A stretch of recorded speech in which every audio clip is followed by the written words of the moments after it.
भारतामध्ये बुद्ध धर्माचं पुनरागमन बाबासाहेबांनी ज्या ताकदीनं केलं आणि ज्या दूरदृष्टीनं केलं ती एक इतिहासामधली फार मोठी दैदिप्यमान अशी घटना आहे. त्याचं मूल्य आकलन करणं अजूनही मोठ्या प्रमाणामध्ये अनेक लोकांना जमलेलं नाही आणि विदेशातले बौद्ध तर आजही या बाबतीमध्ये तसे बरेचसे बेफिकीर आहेत. भारतामध्ये बुद्ध धर्माचं पुनरुज्जीवन करणं हे जगातल्या बौद्धांना शक्य नव्हतं आणि ते अत्यंत कठीण कार्य बाबासाहेबांना स्वतःच हाती घ्यावं लागलेलं आहे. त्याची कारणं थोडीशी आपण लक्षात घेतली पाहिजे की मुळात बौद्ध राष्ट्रामध्ये फार मोठ्या प्रमाणामध्ये संप्रदाय निर्माण झाले आणि जवळजवळ प्रत्येक देश आपापल्या सांप्रदायिक परंपरेमध्ये अडकून पडला. त्याचा दुष्परिणाम असा झाला की दुसऱ्या देशामध्ये जाऊन धर्म जरी शिकवायचा तर आपल्या देशातली परंपरा नेण्याशिवाय त्यांच्यापुढे दुसरा मार्गच नव्हता आणि प्रत्येक देशातल्या एकंदरीत वातावरणाप्रमाणे तिथली परंपरा घडलेली असल्यामुळं ती परंपरा जशीच्या तशी परदेशामध्ये रुजू शकत नाही. त्यामुळं सांप्रदायिकतेमुळं बुद्ध धर्मामध्ये जे संप्रदाय निर्माण झाले त्यामुळं बुद्ध धर्माच्या प्रचार प्रसारावरती दुष्परिणाम झालेला आहे आणि हा दुष्परिणाम बाबासाहेब अचूकपणे समजत होते जो जगातल्या बौद्धांना कधी समजला नाही. म्हणून 1950 साली जेव्हा श्रीलंकेला वर्ल्ड फेलोशिप ऑफ बुद्धिस्टची स्थापना झाली आणि तिथले डॉक्टर मलाल शेखर यांनी बाबासाहेबांना त्या सभेसाठी निमंत्रित केलेलं होतं.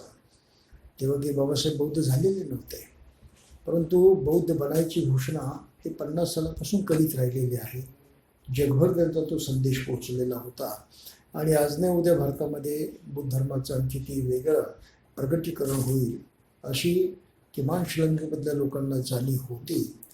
आणि त्याच्या अगोदर 1893 साली अनागरिक धर्मपाल जे मूळचे श्रीलंकन होते त्यांनी भारतामध्ये येऊन बुद्धगयेच्या त्या मंदिराच्या मुक्तीचं कार्य सुरू केलं होतं आणि त्याचप्रमाणे कलकत्त्यामध्ये महाबोधी सोसायटी स्थापन करून बुद्ध धर्माच्या प्रचार प्रसारालाही प्रारंभ केलेला होता. त्यामुळे श्रीलंकन लोकांच्यामध्ये भारतात बुद्ध धर्म वाढावा प्रचार व्हावा अशा प्रकारची प्रेरणा अनागरिक धर्मपालींच्यामुळे निर्माण झालेली होती आणि त्यामुळं बाबासाहेबांनी जेव्हा भारतात बुद्ध धर्माचा अनुनय करण्याची भूमिका घेतली आणि हा अस्पृश्य वर्ग फार मोठा वर्ग आहे तो वर्ग बाबासाहेबांच्या नेतृत्वाखाली बुद्ध धर्माकडे येऊ शकतो याची खात्री श्रीलंकन लोकांना पटल्यामुळं 1950 साली जरी बाबासाहेब बौद्ध नव्हते तरीसुद्धा श्रीलंकन लोकांनी त्यांना त्या जागतिक परिषदेसाठी बोलवलं आणि त्यामध्ये वर्ल्ड फेलोशिप ऑफ बुद्धिस्ट म्हणजे जागतिक बौद्धांचा भ्रातृसंघ म्हणून संघटन स्थापन केला. फेलोशिप म्हणजे बंधुभावाचं संघटन. बाबासाहेबांनी त्याला विरोध केला. त्यांनी स्पष्ट सांगितलं की मी जरी बौद्ध नसतो तरीसुद्धा आपण केवळ फेलोशिप स्थापन करू नये तर आपल्याला मिशन स्थापन करण्याची गरज आहे. म्हणजे धम्मप्रचाराचं काम करणारं मिशन स्थापन करण्याची गरज आहे. परंतु अगोदरच तो निर्णय जगातल्या अनेक राष्ट्रांनी घेतलेला असल्यामुळं तिथल्या प्रतिनिधींनी त्यांनी नकार दिला की आता भातृसंघच निर्माण करणं आवश्यक आहे. भातृसंघ निर्माण करण्याची गरज का पडली बौद्धांना तर त्याचं कारण हे होतं की निळ्या देशामधलं बौद्ध धर्माचं स्वरूप तिथलं अस्तित्व संप्रदायाच्या रूपानं वेगवेगळं होतं आणि वरवसुद्धा हे वेगवेगळे बौद्ध दिसत होते. आज आपल्याला तसं पाहायला मिळतं. तिबेटन बौद्ध वेगळे आहेत, श्रीलंकेतले बौद्ध वेगळे आहेत, जपानी बौद्ध वेगळे आहेत. असं प्रत्येक देशामधले बौद्ध धर्माचं ते अस्तित्व प्रगटीकरण लोकांना जे दिसतं ते वेगवेगळं दिसतं. त्यामुळे बुद्ध धर्म सगळीकडे एकसारखा नाही ही त्यातली फार मोठी गडबड आहे समजण्यामधली. आणि म्हणून या सर्व बौद्धांना, आणि ते हे बौद्ध मग संप्रदायाचे एकमेकांमध्ये मिसळत नव्हते, आपापल्या संप्रदायामध्ये ते स्वतंत्र राहत होते. आणि त्यामुळे ह्या सर्वांना आपापसात एकमेकात मिसळता यावं. आणि बुद्ध धर्माची जी मूळ शिकवण आहे, ती मूळ शिकवण हे सर्वच मानतात, हे सर्वांनी हे कबूल करावं, लक्षात घ्यावं. आणि सारे बौद्ध जगातले जरी वेगवेगळ्या संप्रदायाचे असले तरी मूलतः एक आहेत, हा संदेश बौद्ध राष्ट्रांमध्ये, बौद्ध समाजामध्ये जावा जागतिक पातळीवरती. म्हणून वर्ल्ड फेलोशिप ऑफ बुद्धिस्ट, जागतिक भातृभाव संघ, हा 1950 साली श्रीलंकेमध्ये स्थापन झाला. आणि त्यामध्ये बाबासाहेबांनी त्यांना असा विरोध केलेला होता. कारण गरज आहे धम्माच्या प्रचाराची, याच्यावरती बाबासाहेबांचा विशेष जोर होता. आणि तेव्हापासून ते सांगत आलेले आहे की जगाला बुद्धाची गरज आहे, जगाला धम्माची गरज आहे. आणि दुसऱ्या महायुद्धानंतर तर प्रामुख्यानं जागतिक पातळीवरती तेवढे बदल झाले आणि सारे जग युद्धाची भाषा सोडून बुद्धाची भाषा बोलायला लागले, हा इतिहास आहे. त्यामुळे सर्व जगाचं लक्ष बुद्ध धर्माकडे ह्या महायुद्धांच्या पासून आलेलं आहे. आणि ते लक्ष येण्यासाठी युरोपमध्ये तिथल्या पंडितांनी जे काही बुद्ध धर्माचं साहित्य निर्माण केलं, विशेषतः पाली टेक्स्ट सोसायटी स्थापन झाली. आणि त्या सोसायटीनं बौद्धांचे अनेक ग्रंथ पालीमधले, संस्कृतमधले इंग्लिश भाषेमध्ये अनुवाद केले. जर्मनमध्ये तशाच प्रकारचं काम झालं. जर्मन लोकांनी इंग्लिश लोकांच्या अगोदर काम सुरू केलं होतं आणि तिथे बुद्ध धर्माचा प्रभाव जबरदस्त वाढत होता. यामध्ये 2 महायुद्ध झाली आणि त्या महायुद्धामध्ये जगातल्या सर्व लोकांचा भ्रमनिरास झाला की जगाला शांतीची गरज आहे, युद्धातून काही होणार नाही, तो फक्त विनाशच आहे. आणि सर्व जागतिक लोकमत जे आहे ते बुद्ध धर्माकडे आकर्षित झालं. तर अशा ह्या पार्श्वभूमीवरती बाबासाहेबांनी मिशनची अपेक्षा केली की आपण धर्मप्रचाराचं मिशन हाती घ्या, ते सेवाभावी कार्य हाती घ्या. धर्मप्रचाराची गरज आहे जगामध्ये, परंतु तसं काही झालं नाही. काही असो, त्यांनी आपल्या सूचनेप्रमाणे स्वतः तरी नक्कीच करण्याचं ठरवलं. आणि भारतामध्ये बुद्ध धर्म रुजवायचा असेल तर जगातला कुठला संप्रदाय घेऊन चालणार नाही. श्रीलंकेतल्या बौद्ध धर्माची कॉपी करून चालणार नाही, जपानी बौद्ध धर्माची कॉपी करून चालणार नाही, तिबेटन बौद्ध धर्माची कॉपी करून चालणार नाही. तर बुद्धाची जी मूळ शिकवण आहे, ती मूळ शिकवण पुन्हा आजच्या ह्या परिस्थितीमध्ये लक्षात घेऊन त्याची अंमलबजावणी करण्याचा मार्ग स्वीकारला पाहिजे, अशी बाबासाहेबांची भूमिका होती. आणि यावरून आपल्या लक्षात येईल की भारतामध्ये बाबासाहेबांना नव्या पद्धतीनं बुद्ध धर्म निर्माण करायचा होता. म्हणून मी कुठल्याही संप्रदायाला मानत नाही अशी त्यांची भूमिका होती. नागपूरला जेव्हा दीक्षेच्या अगोदर पत्रकारांनी त्यांची मुलाखत घेतली आणि ती मुलाखत बुद्ध भारतमध्ये प्रसिद्ध झालेली आहे, विशेषांक जो प्रसिद्ध झाला त्याच्यामध्ये, पत्रकारांनी त्यांना विचारलं की बाबासाहेब तुम्ही बौद्ध बनता, तुम्ही हीनयानी होणार आहेत की महामानी होणार, हा प्रश्न विचारता उघडपणे. बाबासाहेबांनी स्पष्ट उत्तर दिलं, मी महायानी नाही, मी हीनयानी सुद्धा नाही. तुम्हाला काय म्हणायचं ते म्हणा, तुम्ही नवयान म्हटलं तरी चालेल. म्हणजे त्या पत्रकारांना बाबासाहेबांनी असं झिडकावून टाकलं की मला कुठलाही संप्रदाय म्हणायचा नाही. तर ही जी बाबासाहेबांची भूमिका आहे ती भारतातल्या बौद्धांनी अगोदर लक्षात घ्यायला पाहिजे होती की आपल्याला मूलभूत बुद्ध धर्मावरती जोर द्यायचा आहे आणि बुद्ध धर्माचं नवं अस्तित्व या देशामध्ये निर्माण करायचं आहे. म्हणून भारतीय बौद्ध महासभा जी बाबासाहेबांनी स्थापन केली त्याच्या पाठीमागचे उद्देश असे होते, हे एवढं मोठं कार्य करायचं त्याला मदत कोण करणार, त्याला सहाय्य कोण करणार. म्हणून भारतातल्या बौद्धांनी संघटित होणं आवश्यक आहे आणि आपल्या त्या संघटित सामर्थ्यातून धर्म वाढवण्यासाठी प्रयत्न केला पाहिजे. म्हणून भारतीय बौद्ध महासभेची स्थापना करताना त्यांनी पहिलंच कलम लिहिलं आहे ध्येय उद्देशाचं, to promote the spread of Buddhism in India. To promote the spread of Buddhism in India. Spread of Buddhism India म्हणजे भारतामध्ये धर्माचा प्रसार करायचा कसा, टू प्रमोट म्हणजे भारतातल्या बुद्ध धर्माच्या प्रसाराला हातभार लावायचा, प्रोत्साहन द्यायचं. प्रमोट या शब्दाचा अर्थ आहे प्रोत्साहन देणं, हातभार लावणं. परंतु का कोणास ठाऊक बाबासाहेबांच्या अनुयायांनीचा अनुवाद चुकीचा केला. त्यांनी असा अनुवाद केला की भारतात बुद्ध धर्माचा प्रसार करणं मग ते आमचंच काम आहे. आणि उपासक मंडळींनी बुद्ध धर्माच्या प्रचाराची सारी मक्तेदारी आपल्या हातामध्ये घेतली. भारतीय बौद्ध महासभेच्या कामाची सुरुवात पहिल्याच पावलामध्ये चुकीची झाली. रोज आता तर लक्षात घ्या, आजही तो भ्रम लोकांच्या डोक्यामध्ये आहे. आणि काही लोक तर या पद्धतीची भाषा वागतात की आम्हाला भिक्षू संघच नको आहे, आम्हाला सुटामुटातले भिक्षू हवेत बरोबर, अशी भाषा बोलतात त्या नागपूरला. आजही बोलतात मोठ्या प्रमाणात. त्यांना काय कळतं बाबासाहेबांचं मला माहीत नाही, परंतु हे पराकुटीचं अज्ञान घेऊन ते लोकांना एक प्रकारे भावनिकदृष्ट्या बनवतात असं माझं म्हणणं आहे. बाबासाहेबांना वेगळंच करायचं होतं.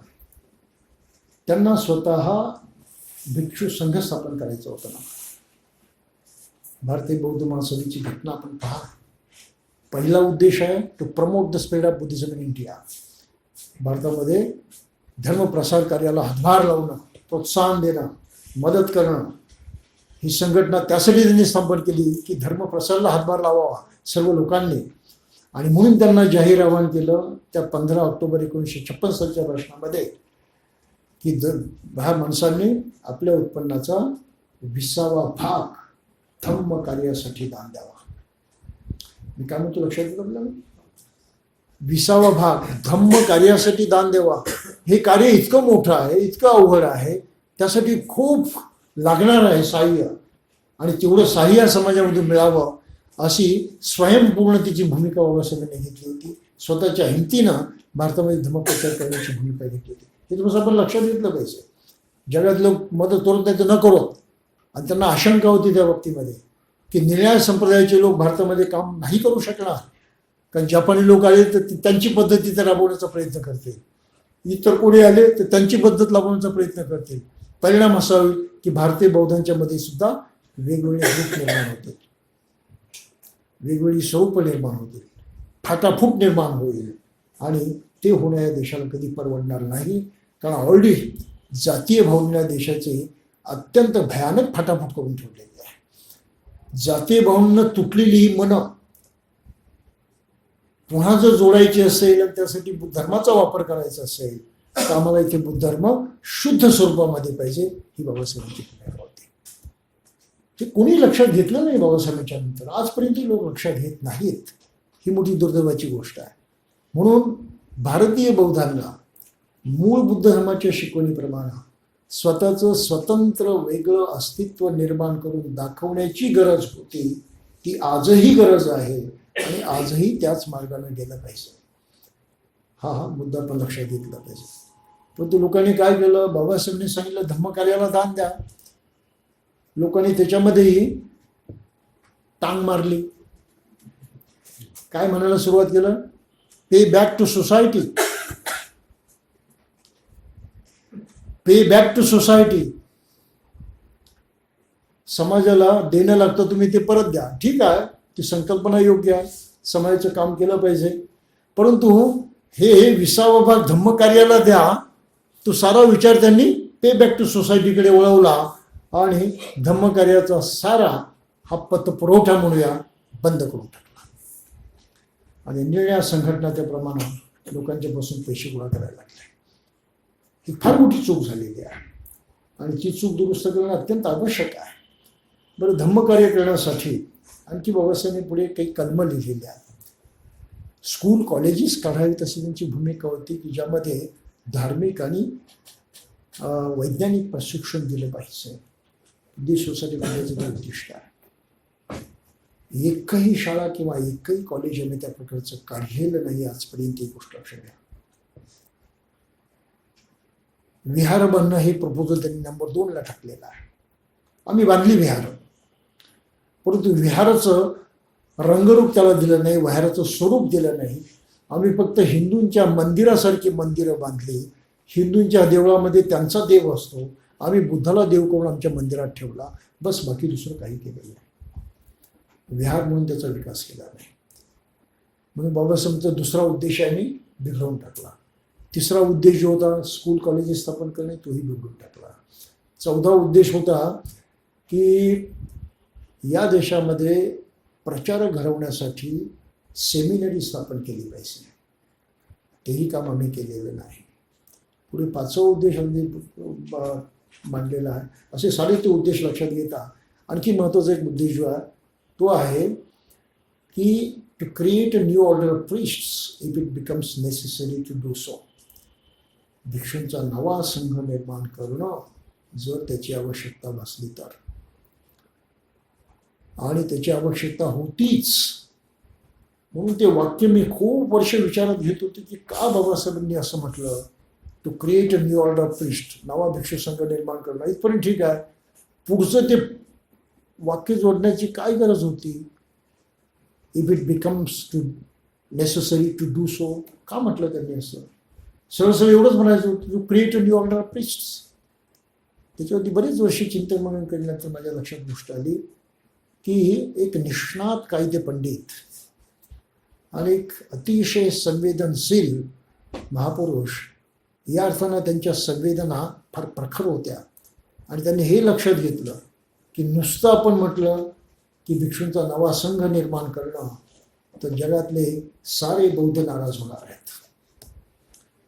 आणि ते हे म्हणतील की हे आंबेडकर कोण, नवा संघ निर्माण करणारे. संघ तर बुद्धानंच निर्माण केलेला आहे. तेव्हा फार मोठा प्रश्न निर्माण होईल. जगातले बौद्ध दुखवले जातील, ते दुरावले जातील. परंतु आपल्याला तर नव्या संघाची गरज आहेच. म्हणजे बुद्धाच्या मूळ शिकवणीप्रमाणे इथे संघ निर्माण झाला पाहिजे, त्याची गरज आहेच. म्हणजे गरजही आहे, ते बोलायची गरज आहे, परंतु असं बोललं पाहिजे की जेणेकरून जगातले बौद्ध नाराज होणार नाहीत. म्हणून त्यांनी ते शेवटचं वाक्य त्याला जोडलं, if it becomes necessary to do so. आणि त्याचा योग्य तो परिणाम झाला. जगातले बौद्ध काही नाराज झाले नाही. बाबासाहेबांना नवा संघ निर्माण करायचा याला काही अडचण राहिली नाही. अडचण फक्त एकच राहिली की भारतीय लोकांनी तो निर्माण केला नाही. आणि आजही नवा संघ निर्माण करण्याची कोणाची इच्छा नाही. संघ प्रशिक्षित करणारा सेमिनरी पाहिजे, त्याची सुद्धा इच्छा नाही. म्हणजे बाबासाहेबांनी जे जे काही ध्येय उद्दिष्ट सांगितले, बुद्धिस्ट सोसायटी ऑफ इंडिया ज्यासाठी निर्माण केली, ते कार्य बौद्ध झालेल्या समाजानं धार्मिक एकतेच्या भावनेनं कधीच केलं नाही. ह्या साऱ्या उणीवा आपल्याला दूर करायच्या आहेत. त्याचं कारण की बाबासाहेबांना जो अभिप्रेत समाज होता, नवा समाज, तो घडवण्याची ही प्रक्रिया आहे. जर हे केलं नाही तर नवा समाज होणार नाही. आज बौद्धांचा नवा समाज नाही, त्याला हा विशेष आयडेंटिटी नाही, पहिचान नाही त्याची बौद्ध म्हणून. लोक फार तर जुन्या महार लोकांनाच बौद्ध म्हणतात. पहिचान नाही, तुमची आयडेंटिटी नाही, वेगळे पण नाही, काही दिसण्यात नाही, आचरणामध्ये सुद्धा नाही. तर ह्या ज्या काही मागासलेपणाच्या गोष्टी आहेत त्या दूर व्हायच्या असतील तर आपल्याला प्रयत्न करावे लागणार आहे. तर बाबासाहेबांचे विचार जसं सांभाळत आणावं लागणार आहे. कारण त्यांनी पुढे स्पष्ट ध्येय ठेवलेली आहेत, नवा समाज निर्माण करणं. आणि मागे आपण बघितलेलं होतं की हा नवा समाज निर्माण करायचा असेल तर बुद्ध धम्म याकडे अशा नजरेनं बघितलं पाहिजे की त्यातलं काय आपल्या इथे कामाचं आहे आज, आणि त्याला महत्त्व देऊन तो सद्धम्म म्हणून आपण स्वीकारला पाहिजे. म्हणून बाबासाहेबांनी नुसता धम्म मानला नाही, धम्म अधम्मही असू शकतो, सद्धम्म पाहिजे आपल्याला. आणि मग सद्धम्म होण्यासाठी काय काय पाहिजे त्या भूमिका आपण या ग्रंथामध्ये पाहतोय. हे बुद्धाने त्यांचं धम्म याच्या भवितव्यासाठी दिलेलं बाबासाहेबांचं सर्वात मोठं योगदान आहे. ह्या योगदानाची अजूनही म्हणावी तशी समज जागतिक लोकांना आलेली नाही. म्हणून यांनी काय काय म्हटलं की भारतामध्ये जर सद्धम्म बुद्धधर्म सद्धम्म ठरायचं असेल तर त्याला काय काय करावं लागेल. पहिली गोष्ट त्यांनी सांगितली की धम्मानं नुसती प्रज्ञा मानून चालायचं नाही, प्रज्ञेबरोबर शील असलं पाहिजे, याच्यावरती जोर दिलेला आहे. दुसरी गोष्ट म्हटली की नुसतं प्रज्ञाने शील एवढे चालणार नाही, त्याबरोबर करुणा असली पाहिजे. तिसरी गोष्ट सांगितली, धम्म करुण्यापेक्षाही मैत्रीचे महत्त्व अधिक प्रतिपादतो, तेव्हा तो सद्धम्म रूप होतो. करुणाही पुरेशी नाही, मैत्री पाहिजे. आणि मैत्री अंतःकरणाची स्वतंत्रता आहे असं बाबासाहेबांनी याच्यावर म्हटलं. सारं आपण बघितलेला. मग पुढे ते म्हणतात की आणखी धम्माला काही कामं करावी लागणार आहेत. भारतामध्ये बुद्धाचा धम्म हा माणसामध्ये जी अडचण निर्माण झालेली आहे ते मोडून काढण्याचं कार्य करणार असतो. म्हणून धम्माला सद्धमरूप प्राप्त व्हायचे असेल तर त्याने माणसात भेद असणारे अडसर मोडून काढले पाहिजे. माणसामध्ये भेद असणारे कोणते अडसर आहेत भारतामध्ये? जाती व्यवस्था सर्वात मोठा, सर्वात भयंकर अडसर. आणि त्या जाती व्यवस्थेने निर्माण केलेले मग बाकीचे अडसर, ज्याला आपण साधारणतः अन्याय म्हणतो, सर्व प्रकारचा अन्याय हा माणसामध्ये निर्माण झालेले अडसर आहेत, बाधा आहेत. आणि या सर्व बाधा नष्ट करण्यासाठी धम्माचा वापर करता आला पाहिजे. ती तत्व आपल्याला कृतीमध्ये आणता आली पाहिजे. बाबासाहेबांची भूमिका आहे. म्हणून त्यांनी त्याच्यामध्ये आदर्श समाजाचा मुद्दा काढला. ब्राह्मण म्हणतात आमचा आदर्श समाज, जातीभेदावरती आधारित. त्याची त्या अश्वलायन सूत्रामध्ये बाबासाहेबांनी मोठी हजेरी घेतलेली आहे. त्याचप्रमाणे वासिष्ठ सुद्धा ते हजेरी घेतलेली आहे की जन्मानं कोणी श्रेष्ठ होत नाही, जन्मानं कोणी कनिष्ठ होत नाही, जन्मावरून कुठली कोणाची जातही ठरत नाही. ही बाबासाहेबांची भूमिका आहे. आणि हा विचार भारताच्या बाबतीमध्ये अत्यंत महत्त्वाचा आहे, क्रांतिकारक आहे की मॅक्सिमम जास्तीत जास्त भारतीय या मानसिक गुलामगिरीत अडकलेले आहेत. मानसिक गुलामगिरी आहे ना, की जन्मानं प्रत्येक मनुष्य प्राणी म्हणून जन्मास येतो. आणि बाबासाहेबांनी याच्यामध्ये जे काही अश्वलायन सूत्रामध्येचा इथे उतारा देऊन जे काही सांगितलेलं आहे ते तर महाभयंकर शब्दामध्ये बाबासाहेबांनी लिहिलेलं आहे. ते मागच्या वेळेस आपण बघितलेलं होतं की अश्वलायन सूत्रामध्ये त्या अश्वलायनला बुद्ध काय म्हणतात? समज एखाद्या क्षत्रियाने ब्राह्मण स्त्रीशी संभोग केला तर काय जन्मास येईल? चतुष्पाद प्राणी येईल की मनुष्य प्राणी? इतक्या डायरेक्ट शब्दात बुद्धाने केलेला. अश्वलायनजवळ काही उत्तर नव्हतं. नैतिक विकासाच्या शक्यतेसंबंधी बोलायचे तर या देशात केवळ ब्राह्मणाच्याच अंतःकरणात द्वेष आणि दुरिच्छा यापासून दूर असलेली प्रेम भावना उत्पन्न होईल की इतर वर्णीयांच्या हृदयात उत्पन्न होईल? तो अश्वलायन म्हणतो चारही वर्णांच्या अंतःकरणात प्रेम भावना उत्पन्न होऊ शकतात. मग अश्वलायना योन, कंबोज आणि बाकीच्या देशामध्ये स्वामी आणि दास हे दोनच वर्ण आहेत. स्वामीचा दास आणि दासाचा स्वामी असे स्थित्यंतरही होऊ शकतं, बदलही होऊ शकतो. हे तू ऐकले आहेस का? तो म्हणतो हो ऐकलं. मग तुमची चातुर्वर्णी ही आदर्श समाज रचना असेल तर सर्व देशामध्ये ती का आढळत नाही? हा विचार आजही भारतीय लोकांना सुचतो का तेवढं मला सांगा. आजही एवढे लोक अडाणी आहेत ना, हायली क्वालिफाईड असून सुद्धा. ही मानसिक गुलामगिरी आहे. आणि ह्या मानसिक गुलाला तोडून टाकण्याचं कार्य, कर्तबगारी बौद्धांनी करून दाखवायला पाहिजे होते. बौद्ध मनुष्य म्हटलं की डोक्यात जात असताच कामा नाही त्याच्या. पण आपल्याला असं पाहायला मिळतं की बौद्धांनी जातीला सोडलंच नाही. ही वस्तुस्थिती आहे. 2-3 वर्षावरती माझ्याच हस्ती उद्घाटन झालेलं आहे एका संस्थेचं. कोणती संस्था? रामटेके असोसिएशन. त्यांना म्हटलं हे काय भानगड आहे? नाही म्हणे ते लग्न वगैरे सर्व अडचणी येतात म्हणून आपल्या जातीच्या माणसं मिळाली. आणि म्हटलं कोणती जात? तुम्ही रामटेके एक जात मानून ठेवलेली आहे. आपल्या सर्वांना माहित आहे त्याच्या मागे कोणती जात आहे ती. तर आज इथले हायली क्वालिफाईड माणसं जर हे करत असतील तर काय ऐकतो आपण बाबासाहेबांचं? मी त्यांना सुनावण्यासाठी गेलो उद्घाटन करायला. आणि हे सारं त्यांना मी सुनावलं तिथे. मी चान्स घेतला नव्हतो. म्हटलं हीच वेळ त्यांना सांगायचं तर कोण ऐकणार नाही. आणि एकाला सांगून का उपयोगाचं? साऱ्यांनीच ऐकलं पाहिजे. म्हणून त्यांच्या उद्घाटनात मी हेच बोललो. ते चुकीचं आहे वगैरे. तर मुख्य मुद्दा कसा आहे की आपणाला आपल्या जाती तोडता आल्या पाहिजे. लक्षात घ्या, सारी माणसं म्हणतात आम्ही बाबासाहेब जाणतो, मानतो, अभ्यासतो, वाचतो, सर्व काही. मला प्रश्न असा पडतो की 24 सालापासून बाबासाहेबांनी सांगितलं नामांतर करा, का नावं ही जातीची नावं आहेत.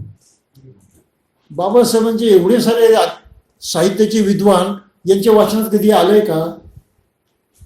आलं असतं तर त्यांनी नाव बदलली असतील ना. का नावं बदलली नाही सांगा? का जातीची नावं ठेवली आहेत? काय उत्तर काय आपल्याकडे? काही उत्तर नाही. क्वालिफाईड माणूस, बाबासाहेबांच्या साहित्याचे अभ्यासक पंडित माणसं सुद्धा हे काम करायला पुढे आलेली आहे. ती गोष्ट घडली. का ऐकलं नाही बाबासाहेबांचं? त्यांनी सांगितलं वारंवार की नावामुळे जाती व्यवस्था टिकून आहे, नावं बदला. नाही बदलले. धर्मांतराबरोबर नामांतर झालं पाहिजे. मग आम्ही वाचतो काय, आम्ही समजतो काय, हा प्रश्न निर्माण होतो. आणि जात तोडायची असेल सर्वांना समतेने वागवलं पाहिजे.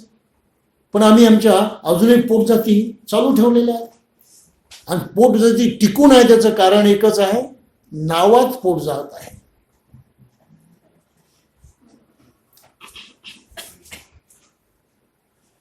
रामटेके किंवा मेश्राम म्हटलं की एक जात आपल्याला कळते.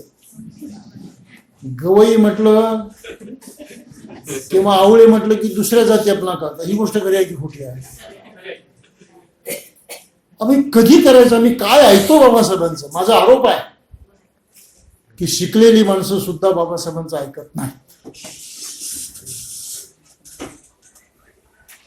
फक्त पुस्तकात पांडित्य लोकांच्या पुढे सांगतात, प्रत्यक्षात कुणी ते करत नाही.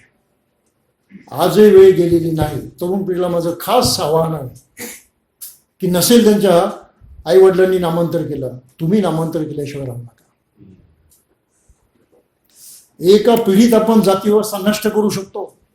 एका पिढीत तुमची नवीन नावं ऐकली की ही तुमच्याकडे जुन्या नजरेनं कोणी पाहू शकणार नाही. आणि इतरांची घाणेरडी नावं असतील ती सुद्धा बदलल्याशिवाय राहणार नाही. या देशातल्या 50% लोकांनी जरी नामांतर केलं तरी जाती व्यवस्था खतम झाल्याशिवाय राहणार नाही. ती राहील फक्त उच्चवर्णीयांच्या मध्ये आणि ते साऱ्यांच्या रागाचा द्वेषाचा विषय बनते. ही परिस्थिती आहे. क्रांती आजही आम्ही करू शकतो, पण आम्ही फक्त क्रांतीच्या नावानं नाचतो. खरंच मात्र काही नाही स्थिती आहे. हा, तर हे एवढं महत्वाचं सांगितलं बाबासाहेबांनी जातीभेदाबद्दल. आम्ही अजूनही ब्राह्मणच मानतो. ही परिस्थिती आहे ना. आम्ही आमची जात सोडायला तयार नाही. तर हे फार महत्वाचं कार्य इथे बुद्ध धर्माला केलं पाहिजे. जगातल्या लोकांना हे कळतच नाही, त्यांचा अनुभव तसा नाही, त्यांचे जाती व्यवस्था नाही. ते काय म्हणतील, बुद्धाची शिकवण काही कामाची नाही. हे लक्षात आहे आपल्याला. आणि तो परदेवी भिक्षू इथे तुम्हाला शिकवायला आला तर या शिकवायला काय म्हणा, ती काही कामाची नाही, अयोग्य शिकवण आहे, ती सोडून द्यायची वगैरे म्हणून. आणि इथे परिस्थिती कशा, त्याची तर पहिली गरज आहे. हे तर अगोदर केलं पाहिजे. हे केल्याशिवाय पुढचं पाऊल पडत नाही. आहे ना प्रॉब्लेम. म्हणून जगातले बौद्ध भारतामध्ये धम्मप्रचार करू शकलेले नाहीत.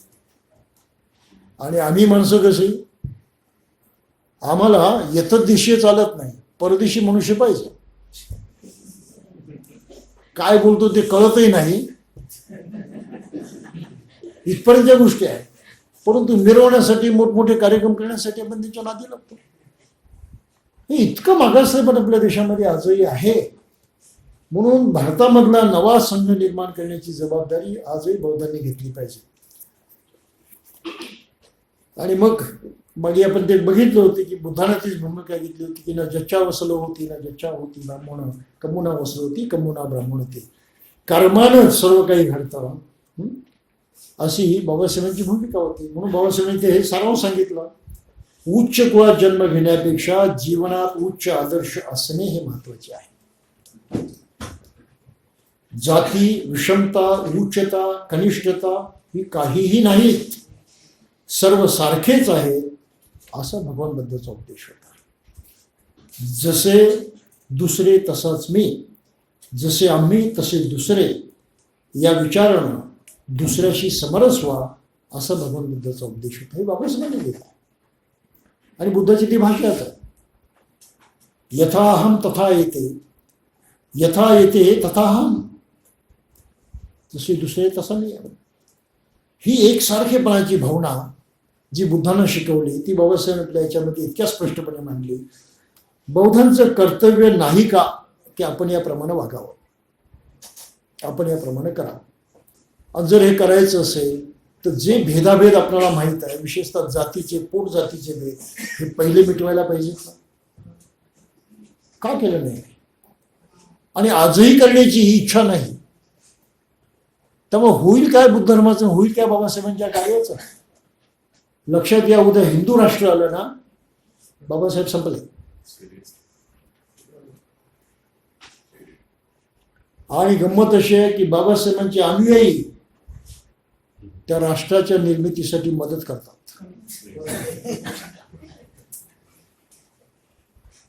आणि बाकीचा तमाम समाज काय चाललंय बेफिकीर आहे. अशा ह्या परिस्थितीत बोलला आहे. जुनी पिढी संपून जाईल. कदाचित त्यांच्या डोळ्यात देखत काही वाईट घडायचं नाही, परंतु नव्या पिढीचं काय होईल ते सांगता येणार नाही. त्यांना वाऱ्यावरती सोडल्यासारखं होऊन जाईल. हा खास वारसा त्यांच्या पदरात जर तुम्ही टाकणार नसाल तर आपल्या पुढच्या पिढीचं अतोनात नुकसान केल्याचा दोष पाप या पिढीच्या पदरात पडल्याशिवाय राहणार नाही. याची स्थिती आहे. बाकीच्या धर्मातले तरुण सुद्धा त्यांच्या धर्मात कार्यक्रमात जातात. 8-10 वर्षांची पोरं सुद्धा मस्जिदीमध्ये जातात. मुसलमानांची लहान वयापासून चर्चमध्ये मुलं जातात. बौद्धांच्या विहारामध्ये कोण जातं जरा पहा तुम्ही. ही परिस्थिती आहे. आजच ते बौद्ध धर्मापासून तुटलेले आहेत. उद्या कुठे भरकटत जातील, नष्ट होतील, पत्ता लागणार नाही. ही परिस्थिती आहे. म्हणजे यांचं तर नुकसान आहेच आहे, परंतु देशाचं नुकसान होईल त्याचं काय. जी क्रांती आहे देशामध्ये जशी बाबासाहेबांनी सुरू केली त्या क्रांतीचं कार्य पुढे चालवणारे कोण असणार आहेत. कोणी असणार नाही. म्हणून बाबासाहेब इतिहास समवण्याची वेळ आलेली थोडंसं लक्षात घेतलं पाहिजे. आणि मग आज आपला महत्त्वाचा विषय आहे तो हाच की धम्माला सद्धम्म रूप यायचे असेल तर त्याने माणसाचे मोठेपण त्याच्या जन्मावरून नव्हे तर कर्मावरून ठरवावे अशी शिकवण दिली पाहिजे. कर्मावरून.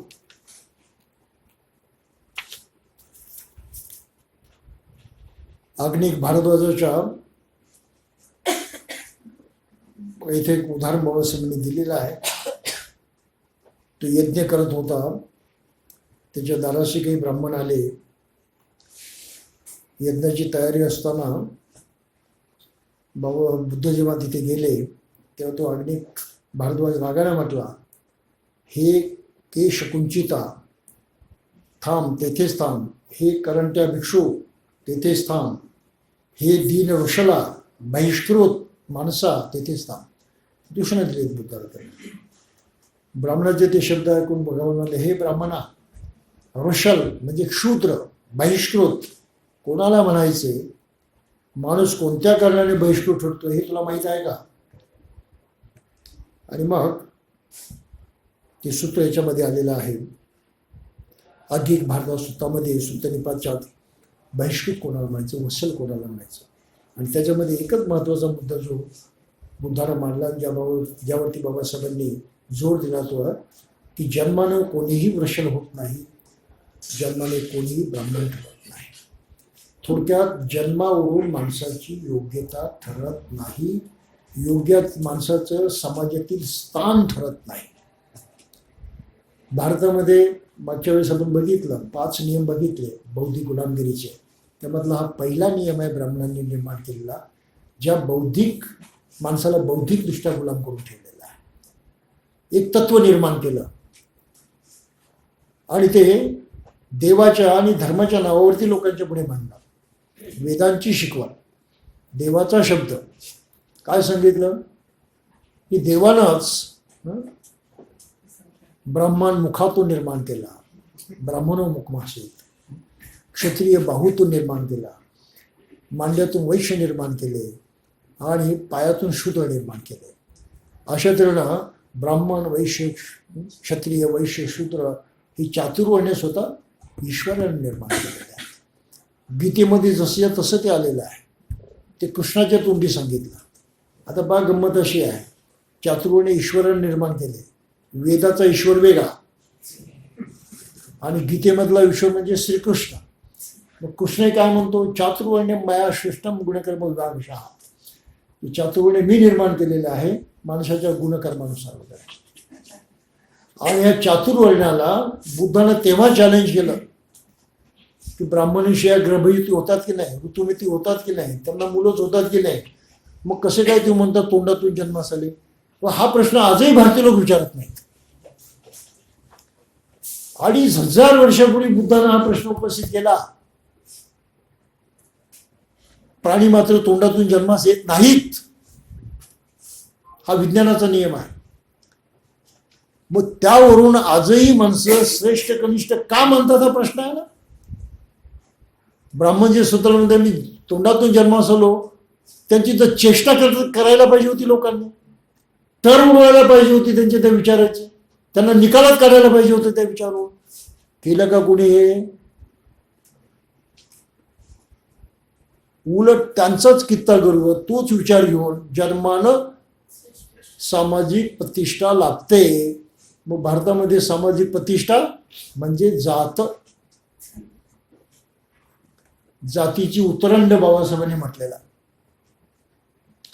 प्रत्येक जात कुठल्या तरी जातीपेक्षा वरची आहे आणि कोणत्या ना कोणत्या जातीच्या खालची आहे. त्यामुळे प्रत्येक जातीची अवस्था कशी आहे, जे वरचे आहेत त्यांच्यापेक्षा तो स्वतःला इन्फेरियर मानतो, न्यूनगंड त्याच्या मनामध्ये, मी त्या जातीपेक्षा खालच्या जातीचा आहे. हे लक्षात आलं. त्याच्या खालच्या जाती आहेत त्यांच्या बाबतीमध्ये त्याला हा अहंगंड वाटतो, सुपेरियरिटी कॉम्प्लेक्स, मी त्यांच्यापेक्षा श्रेष्ठ आहे. अतिशय विचित्र गुलामगिरी आहे की एकाच वेळेस इथला मनुष्य सुपेरियरिटी कॉम्प्लेक्स आणि इन्फेरियरिटी कॉम्प्लेक्स याचा शिकार झालेला आहे. हे लक्षात येतं. अशी ही गुलामगिरी अगदी पक्की झालेली आहे आणि ती गुलामगिरी काही तो सोडायला तयार नाही. जात सोडायचा प्रश्न आला की त्याला वाटतं मी कोणत्या तरी जातीपेक्षा श्रेष्ठ आहे ना, मग माझं श्रेष्ठ पण कमी होईल, नाही सोडत. आणि माझ्यापेक्षा कोणी श्रेष्ठ आहेत असे तर असू दे, मी बघून घेईल ते, मी काही मानत नाही तसं स्वतःला कनिष्ठ. असा हा विचित्र मानसिक अवस्थेमध्ये फसलेला देश आहे. किती टक्के लोक या देशामध्ये मानसिक गुलामगिरी आहेत सर? भारत मानसिक गुलामांचा देश आहे. हे बाबासाहेबांनीच फक्त ओळखलेलं होतं आणि ही मानसिक गुलामगिरी उखडल्याशिवाय देशाचं कल्याण होणार नाही हे ते पक्के जाणत होते. मनुष्य म्हणून दुसऱ्याशी माणुसकीनं जगायचं ही नीती जोपर्यंत मानवी समाजात येत नाही तोपर्यंत मानवी समाज हा सुखानं चैनीनं जगू शकत नाही. तो विषमतेचा अन्याय त्याचा शिकार होणारच आणि तसं आपल्याकडे आजही चालू आहे. तर समतेची भावना जर वाढायची असेल तर मुख्य मुद्दा हा आहे की जन्मानं कोणीही स्वतःला त्या विशिष्ट जातीचं मानू नये, समाजातलं आपलं स्थान त्या पातळीवरचं आहे असं समजू नये. बौद्धांनी हे करायला पाहिजे की नको? जाती तोडायला पाहिजेत की नको? जातीची जी पहिचान आहे, बाकीचे लोक जात ओळखतात. कशी ओळखतात? जेव्हा तुम्ही नाव सांगता तेव्हा जात ओळखतात. नवख्या ठिकाणी नवीन माणसं भेटली, अनोळखी माणसं भेटली की एकमेकाला पहिलं काय विचारतात? नाव विचारतात. नावातून जातीचा बोध होतो. पण नावातून नाही समजली तर मग कुठे राहता? तुम्ही नुसतं गाव सांगितलं गाव नाही चालत त्यांना. गावातल्या कोणत्या एरियात राहतात त्या एरियांना ते बंधन आहे ना की ब्राह्मणांनी पहिल्यापासून ते केलं की गावामध्ये जाती निहाय वस्त्या केल्या. म्हणून तुम्ही आपला पत्ता सांगितला, ऍड्रेस सांगितला की त्याला कळलं की हा जातीचा आहे, त्या अमुक वस्तीमध्ये राहतो. म्हणजे इथल्या माणसाला जात माहीत करून घेण्याचं नुसतं वेट लागलेलं आहे. प्रत्येक माणूस तुम्हाला पागल दिसेल, दुसऱ्याची जात माहिती करण्यासाठी प्रयत्न करतो. आहे ना गोष्ट? बाकी काही महत्वाचं वाटत नाही त्याला. ही इतकी भयानक गुलामगिरी आहे, इतकी भयानक. आणि आम्ही बौद्ध म्हणून काही करत नाही त्यामध्ये. आणि त्यातही काही लोकांची तर फार घाणेरडी आडनाव आहेत, त्याच्यावरती मी वारंवार बोललेलो आहे.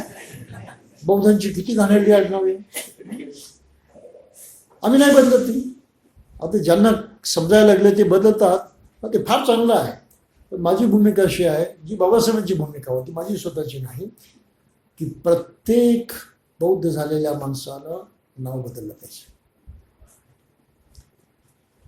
त्याच्या नावातून जातीचा बोध होतो.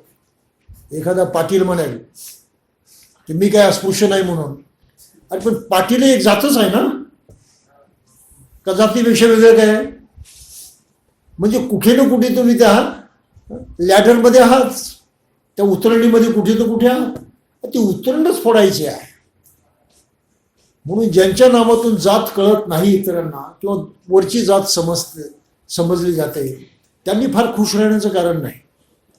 मुख्य मुद्दा काय? जातच तोडायची आहे. म्हणून जातीची आज्ञा आपण तत्काळ नष्ट केली पाहिजेत. त्याची फार आवश्यकता आहे. जन्मावरून कोणी कुठल्या धर्माचा ठरत नाही, पण ब्राह्मणाची ती गुलामगिरी. म्हणून जन्मावरून कोणाला बौद्ध मानायचं नाही. आणि ती महाभयंकर चूक बाबासाहेबांच्या नंतर या समाजाने केलेली आहे. दीक्षा घेतलीच पाहिजे. ती बांधिलकी आहे, ती जबाबदारी आहे. जाणीवपूर्वक आपल्याला कसं जगायचं याचा तो निर्णय आहे. आणि प्रत्येक माणसाला आपलं जीवन कसं घडवायचं याचा निर्णय करावाच लागतो. तो निर्णय करणं म्हणजे दीक्षा घेणं आहे. बाकीच्या धर्मात असो तर नसो आपल्या देशी घेणं देणं नाही. तो आम्हाला उत्तम दर्जाचं मनुष्य म्हणून जगायचं आहे. तो निर्णय प्रत्येक माणसाला करावा लागतो आणि त्या निर्णयाप्रमाणे मग त्याला जगणं सोयीचं होतं. म्हणून दीक्षा आवश्यक आहे, नामांतर आवश्यक आहे, की भेदाभेद नको आहे. म्हणून ते मागे मी जे उदाहरण दिलं होतं ते पुन्हा पण लक्षात घ्या. की समजा कोणी कांबळे असेल तो म्हणेल स्वतःला बौद्ध, एखादा मराठा देशमुख झाला बौद्ध, त्यांनी आपली नावं सांगितली लोकांना आम्ही बौद्ध असं म्हणून सांगितलं. लोक कोणत्या नजरेने पाहतात त्यांच्याकडे? कांबळे म्हटलं ते म्हणतात हा तर अस्पृश्यच आहे, महार मांगोडीचा अंबार असेल म्हणून. बौद्ध म्हणून त्याकडे नाही पाहणार ते. देशमुख म्हटले होते म्हणते हा मराठा आहे, त्याच्या पातळीला त्याच्या रांगेला जाऊन का फसला? तशी शंका घेतील की हा मराठा असून त्याच्या रांगेला का जाऊन बसला, म्हणजे त्याच्याकडे ते मराठा या जातीनच पाहते. पण समजा दोघांनी नावं बदलले. कांबळे होता तो झाला करुणाकर, हे उदाहरण मी देत असतो. काय कांबळेचं आडनाव झालं करुणाकर, देशमुखचं आडनाव झालं दानवीर. आणि दोघांनी लोकांना सांगितलं की मी करुणाकर मी दानवीर, आम्ही दोघे बौद्ध. कोणत्या नजरेने पाहतील लोक त्यांच्याकडे? त्यांची नजर फिरली ना. एवढा बदल तुम्ही बसल्या जागेवरती घडून आणता त्याला अक्कल शिकवण्यापेक्षा. काही लक्षात आलं? त्याला अक्कल शिकून तो नाही ऐकणार तुमचं. परंतु तुम्ही स्वतः काही बदल केला तर त्याला काही इलाजच राहत नाही, त्याला तुमचं ऐकावंच लागतं. म्हणून नामांतर मोठ्या प्रमाणात झालं पाहिजे, मोहीम उठली पाहिजे. ते असा महत्वाचा भाग आहे. तर बाबासाहेबांचा हा विचार जो आहे तो धम्माच्या माध्यमातून कृतीमध्ये येईल की माणसामधील समतेच्या भावनेची अभिवृद्धी केली पाहिजे. सर्व समान आहेत हे आपल्या मनामध्ये ठसलं पाहिजे.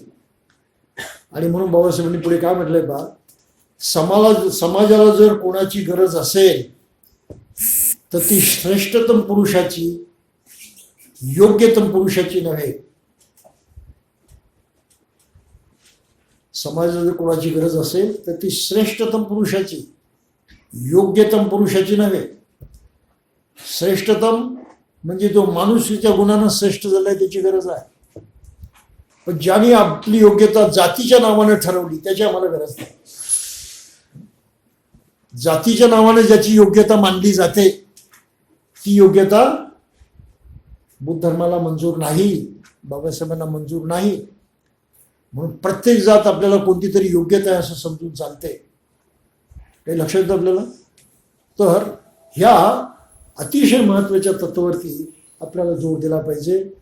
याच कारणास्तव मुख्यतः धम्म समतीच्या तत्वाचा पुरस्कार करतो. भगवान बुद्धाचा धम्म म्हणजे माणसाच्या सत्प्रवृत्तीतून उद्भवणारा अत्यंत न्यायप्रधान असा धर्म आहे. बाबासाहेबांची भाषा अत्यंत न्यायप्रधान. मनुष्य एकमेकाला न्याय तेव्हाच देऊ शकतो जेव्हा तो त्याला आपल्या बरोबरीचा मानतो. आपल्यासारखं मानलं तर न्याय होतो, आपल्यासारखा नाही असा भेद करायला सुरुवात केली की तिथपासून अन्यायाची सुरुवात होते.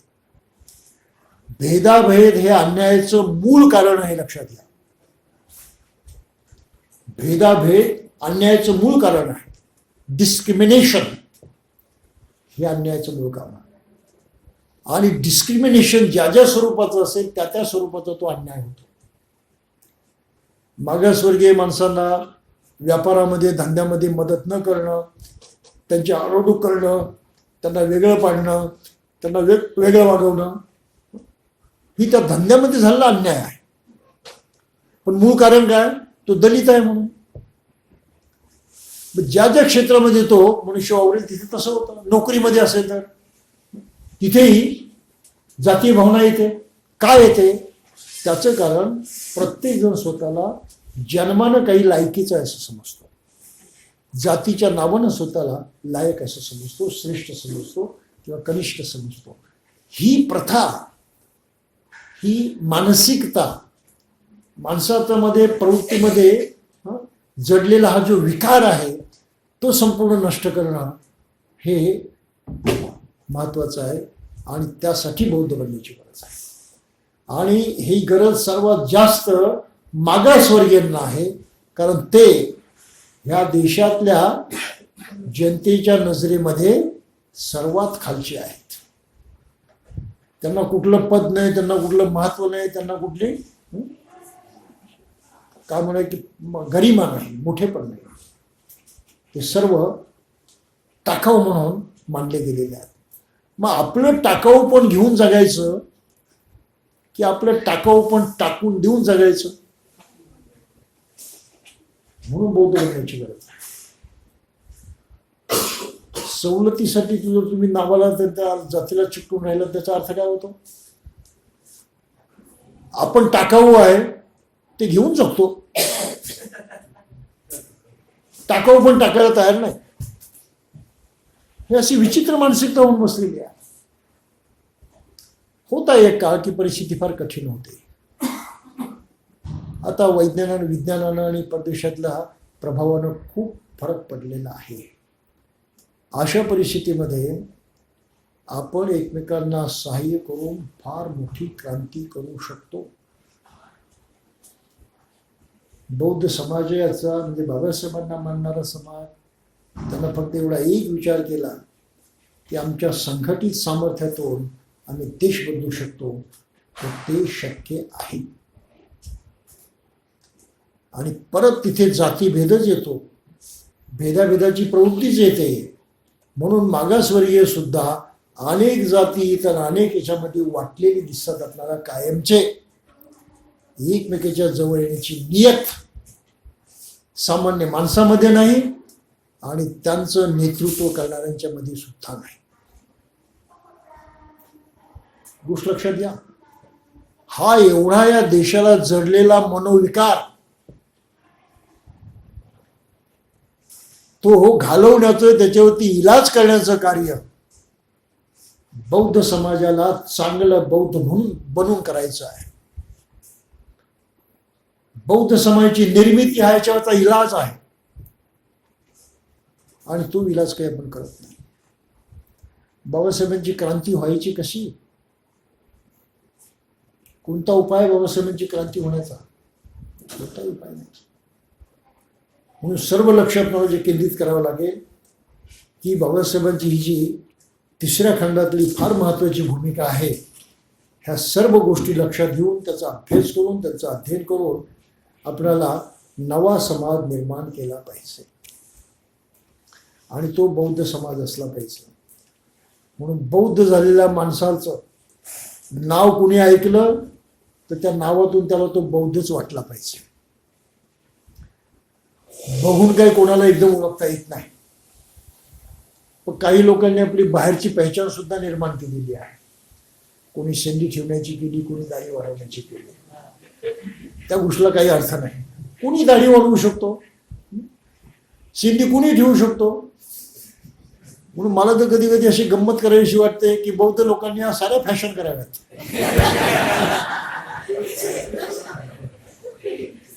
सारं फॅशन करावं. पगडी घाला, कोणाची बंधन आहे का? नाही.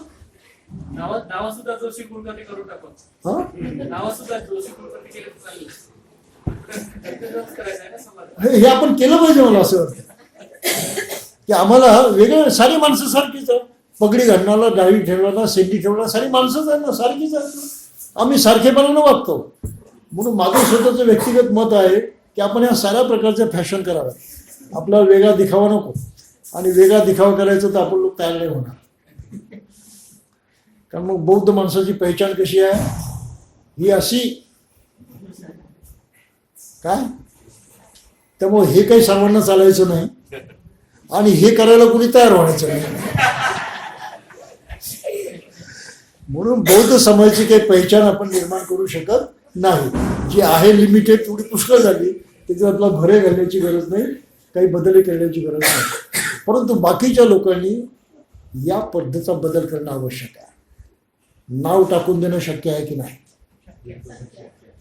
पहिचान बदलते की नाही, आपापसामध्ये मैत्रीनं वागणं, सकारात्मक वागणं हे शक्य आहे की नाही, त्यानं तुमचं इम्प्रेशन बदलू शकतं की नाही.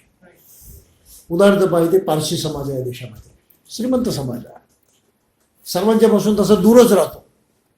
परंतु जे त्यांच्या संपर्कात येतात, नोकरीच्या निमित्तानं, चाकरीच्या निमित्तानं, व्यापाराच्या निमित्तानं, त्या साऱ्या माणसावरती त्यांचं इम्प्रेशन काय आहे, ही पारशी माणसं प्रेमळ आहेत, सारशी चांगलंच बोलतात. तुम्ही कधीही पहा, हा सर्वांचा अनुभव आहे. कुठल्याही पारशी तुमच्याशी चांगलाच बोलेल. चिडून, उद्दाम होऊन किंवा तुम्हाला धिक्कारून असं तो वागणार नाही. जेव्हा आपुलकीनंच वागेल. आणि दुसरी गोष्ट, दान करण्याची भावना त्यांच्यामध्ये आहे. दानी समाज आहे तो. उठसूट काही दान देत बसत नाही, परंतु जिथे गरज आहे, जिथे वाटतो दान देतो तो समाज. ह्या दोन गुणवत्ता साऱ्या जगाला मान्य आहेत. फारशी माणसाची पहिचान आहे ती. अशी पहिचान आपण करू शकत नाही का आपली? बिलकुल करू शकतो. धम्म हे आपल्याला पहिचान देऊ शकतो. आपला रंगरूप काय ते कोणी पाहणार नाही, पण तुमच्या वागण्यामधून तुमची पहिचान ठरू शकते. नुसतं एक काम केलं, आमचे डॉक्टर कांबळे म्हणतात, एक काम नाही, डॉक्टर गेडा म्हणतात, एक काम जरी आपण केलं की बौद्ध समाजामध्ये एकही मनुष्य व्यसन करणारा नको.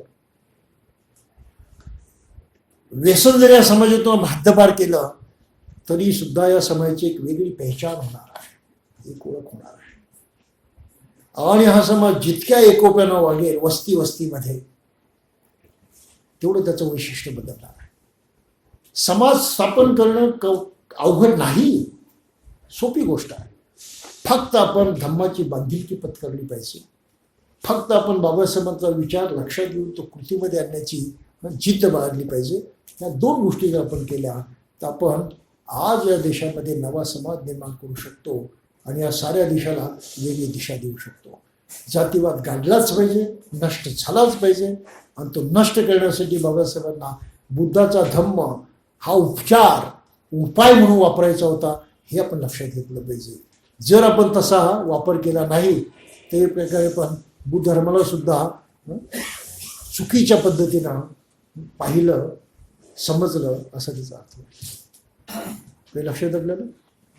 त्यामुळं असा नवसमाज निर्माण करण्यासाठी आपण सिद्ध व्हावं, एवढंच हे प्रकरण संपवताना मी आपल्याला सांगू इच्छितो. आणि मग पुढे जे काही प्रकरण सुरू होणार आहे ती तशी फार महत्त्वाची आहे.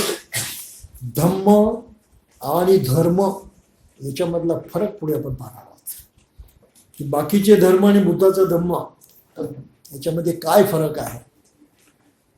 तो इतर धर्मांच्या सारखाच आहे की काही वेगळा आहे, त्याच्यामध्ये काय खास आहे, काय विशेष आहे, इतर धर्मामध्ये काय कमजोरी आहे, ह्या साऱ्यांचा अभ्यास आपल्याला पुढे करायचा आहे. तो यासाठी आवश्यक आहे की आजच्या वातावरणामध्ये लोक नेहमीच म्हणतात सर्व धर्म समभाव, आणि त्याचा अर्थ करताना म्हणतात सारे धर्म सारखे. बाबा रे, सारे धर्म सारखे नाहीत, त्याच्यात फार घोटाळे आहेत. आता एवढेच जातीभेद मानणारा, जातीभेद निर्माण करणारा हिंदू धर्म इतर चांगल्या बुद्ध धर्मासारखा चांगला आहे असं तुम्ही म्हणणार का? असं शक्य आहे का? म्हणून निराळे धर्म सुद्धा आपल्याला समजून घेतले पाहिजे. मानवी मुक्तीसाठी माणसाच्या बौद्धिक मुक्तीसाठी सर्व धर्मांचा एकत्रित अभ्यास करण्याची फार गरज आहे. आणि बाबासाहेबांनी तो हेतू आपल्या आपल्या बुद्धिस्ट सोसायटी ऑफ इंडियाच्या मध्ये लिहून ठेवलेला आहे की सर्व धर्मांचा तौलिक अभ्यास करणं. प्रत्येक धर्माची काय खोली आहे, काय उंची आहे, काय चांगलं आहे, काय तुम्हाला माहीत असलं पाहिजे. ते उगीच आईबापांचा धर्म म्हणून त्याला चिकटून आणून उपयोगाचा नाही. ही प्रवृत्ती जेव्हा नवा समाजामध्ये प्रेरित होईल, बौद्धांनी जर ते करून दाखवलं तर बाकीचे लोक अक्कल शिकतील, बाकीचे लोक त्याप्रमाणे करायला लागतील आणि त्यामधून सुधारण्याचा मार्ग मोकळा होईल. त्यामुळं त्यांचं मार्गदर्शक होण्याची, त्यांचा नेता होण्याची, त्यांचं पुढारी होण्याची फार मोठी जबाबदारी बौद्धांच्यावरती येऊन पडलेली आहे. आणि इथे आम्ही काहीच तयारी करत नाही. गोष्ट खरी आहे ना. जाता जाता म्हणून मुद्दा मी सांगू इच्छितो. आजच्या तारखेला schedule caste, schedule tribes, nomadic tribes, Adivasi, OBC आणि म्हटलं तर मराठा समाज, महाराष्ट्रामधल्या ह्या कम्युनिटी संख्येनं मेजॉरिटी आहे. ओबीसी 52% आहेत. आणि मग बाकीचे हे जर सारे मिळवले तर 70-80% ही जनसंख्या जाते.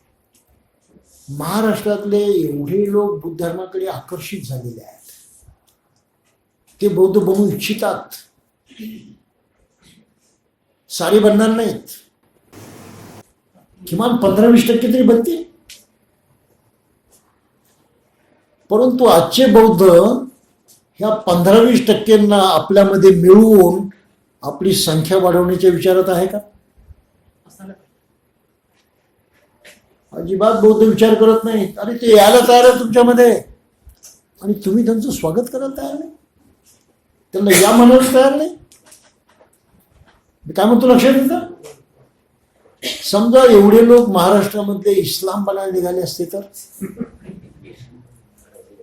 एक एक मुसलमान एकाच्या मागे लागला असता.